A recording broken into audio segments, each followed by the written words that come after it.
Today we're gonna look at some really expensive headphones, the Master and Dynamic MW65. These retail for $499.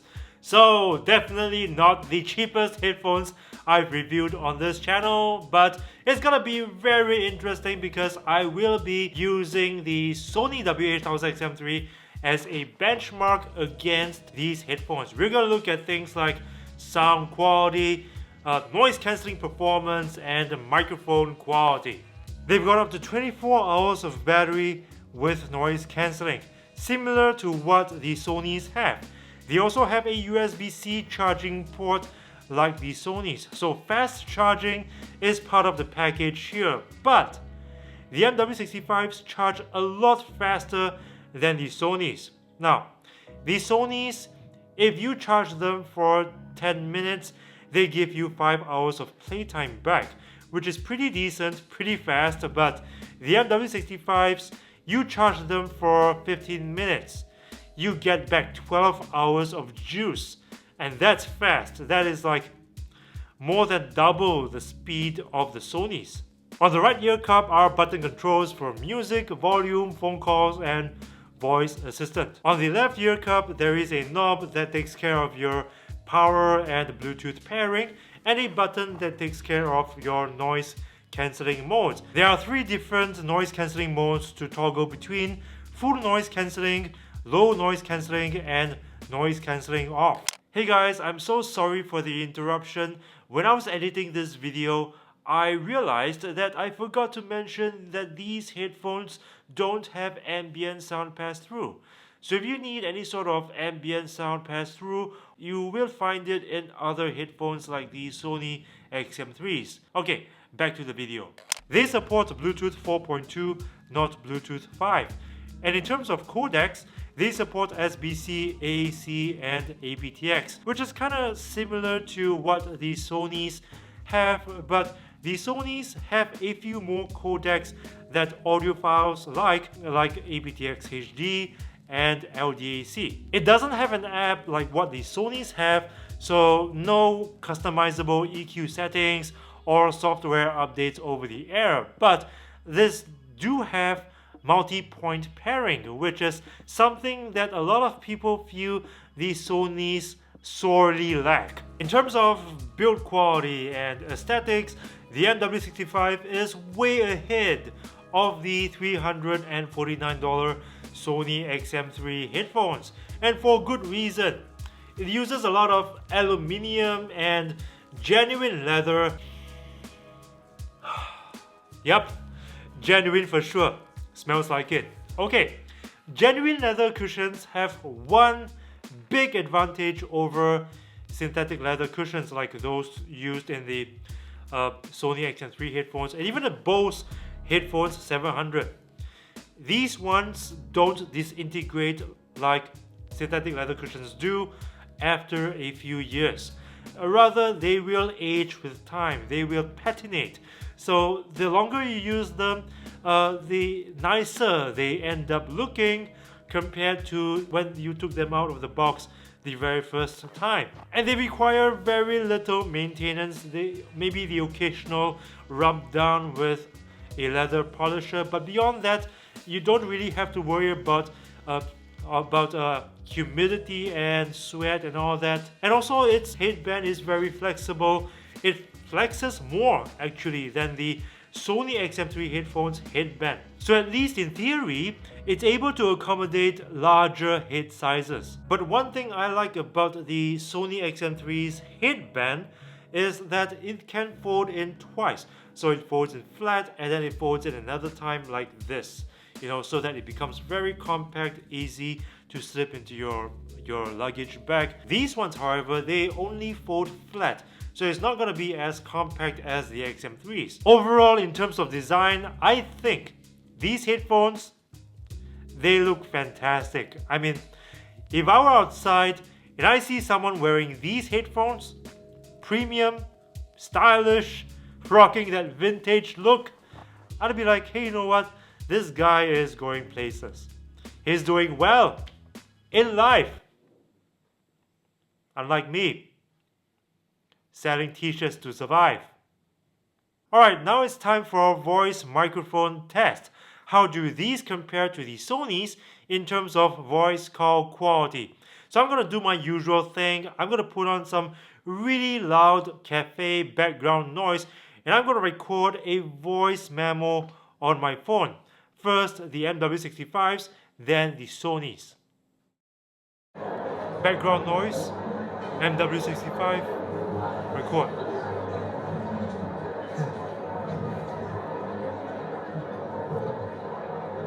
The quick brown fox jumps over the lazy dog.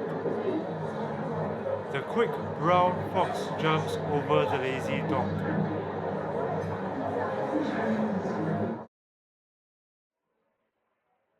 The quick brown fox jumps over the lazy dog. The quick brown fox jumps over the lazy dog. The quick brown fox jumps over the lazy dog. The quick brown fox jumps over the lazy dog. The quick brown fox jumps over the lazy dog. The quick brown fox jumps over the lazy dog. So I think it's pretty clear which of these headphones have the better voice microphone. My voice did sound very natural through the MW65's microphone, and the MW65 also did a very good job cancelling a lot of that background noise. But I simply cannot ignore the fact that my voice sounded very soft through the MW65's microphone. There isn't enough compression applied to the processing. Unlike the Sony's, my voice through the Sony's microphone sounded very loud, although a little more muffled, and it does sound a little more artificial. But nonetheless, if you are in a noisy place and you are having a phone call with your friend, you would probably wish that your friend is using the Sony XM3s instead of the MW65s, because then you wouldn't need to turn up the volume on your headphones that much, right? So now it's time for our noise cancelling test. As usual, I will be putting on the same noisy cafe background noise as before, and I'm going to do an A to B comparison between the MW65s and the Sony's. First, the MW65s.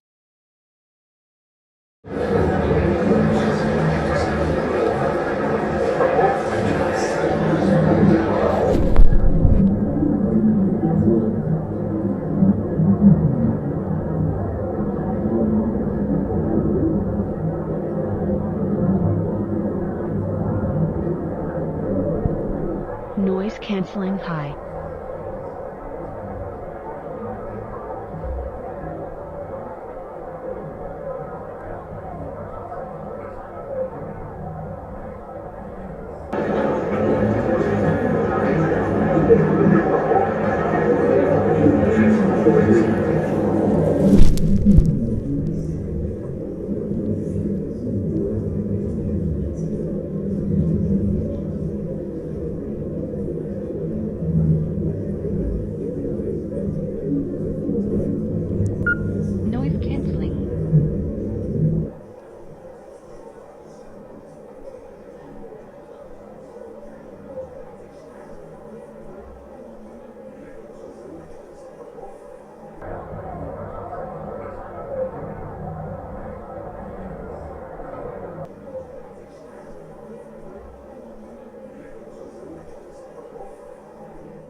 So as you have just seen, the Sony XM3 headphones outperformed the MW65s in terms of passive noise isolation and active noise cancellation. I was kinda expecting the MW65s to do a little better than the Sony's in terms of noise isolation because of the materials used in its housing and the slightly stiffer leather pads. It turns out that I was wrong, and that the Sony's outperformed the MW65s on both fronts, noise cancellation and isolation. Okay, what do I think of the MW65s in terms of sound quality? As in, how does it compare to the Sony XM3 headphones? If audiophiles were to compare the MW65s to the Sonys side by side, I bet that many of them will say that the MW65s sound better, because to me the MW65s were able to resolve and present higher frequencies at a much higher level of detail and fidelity. So if you've been using the Sony XM3 headphones, or largely any headphones from Sony or Bose for a very long time, and you switch over to the MW65s, I bet that you will notice some detail in your music that you haven't noticed before. And this is because of the MW65's greater fidelity in the upper registers. So you can say that these headphones are gonna sound brighter than most noise cancelling headphones in the market, especially the XM3s. Yet they don't have a fatiguing sound signature, as in your ears won't grow tired of listening to your music on these headphones after a few hours or more. And this is not something that you will normally get with bright sounding headphones or earbuds. And I can say for sure that this is because its treble frequency, its presentation of the upper registers is very clean and pristine. And it doesn't have a lot of distortion in that bandwidth, and this is why it's got this very nice non-fatiguing sound. Its mid-range is also pretty detailed and rich, so vocals music will sound pretty good on these. It can deliver quite an impact in the upper bass range, but in terms of bass extension, it's nowhere near the level of the Sony XM3 headphones. So if you're a bass head and you're looking for something with great bass extension, great gravitas, the MW65s are not what I would recommend. In terms of sound staging, stereo imaging, and track separation, the MW65s did very well. Its track separation might also be a little better than the XM3 headphones, but in terms of airiness, that sense of space within the headphones, the XM3 headphones delivered something which is a little superior to the MW65s. And I gotta say that a lot of that has got to do with the XM3's digital signal processing. So here's my overall verdict about the MW65s. $499 is a lot to pay for a pair of headphones, even headphones with noise cancelling. But anyone who's considering getting the MW65s isn't really looking for something value for money anyway. If these headphones are built like the Sony XM3s, plastic and synthetic leather, then no, $499 is too much to pay for that. But the way it's constructed, the materials used seem to suggest that Master and Dynamic, they really want you to see this as a good long-term investment. They really want these headphones to last you a very long time. Its features are also pretty decent. Battery life is pretty decent too. Charges a lot faster than the Sony, so if you're in a rush, you want to get somewhere quickly, but this is running out of juice, just plug it in for 15 minutes, gives you a good 12 hours of juice. Of course, at this price point, I was kind of hoping that it would have more features like ambient sound pass-through and amp, like the Beoplay H9i, but they are clearly going for the bare elements here. What makes a great pair of headphones may not always be more features, Now, about sound quality. Though its sound signature is not for everybody, like if you're a bass head, as I mentioned before, you're not gonna like the sound signature of these headphones. But audiophiles, people who really care about detail in your music, you will appreciate the fidelity that the MW65 can bring. So I think these headphones, yes, it may be expensive, it's $499, but for somebody who sees long-term value as a great value proposition, spending $499 on these headphones may not seem like a lot of money after all. But I want to know what you guys think. Are you willing to spend $499 on a pair of headphones even if it's got the best noise cancelling, the best sound quality and features and all that? Are you still willing to pay $500 for it? Tell me in the comments section below, and I look forward to reading what you have to say. Thank you guys for watching.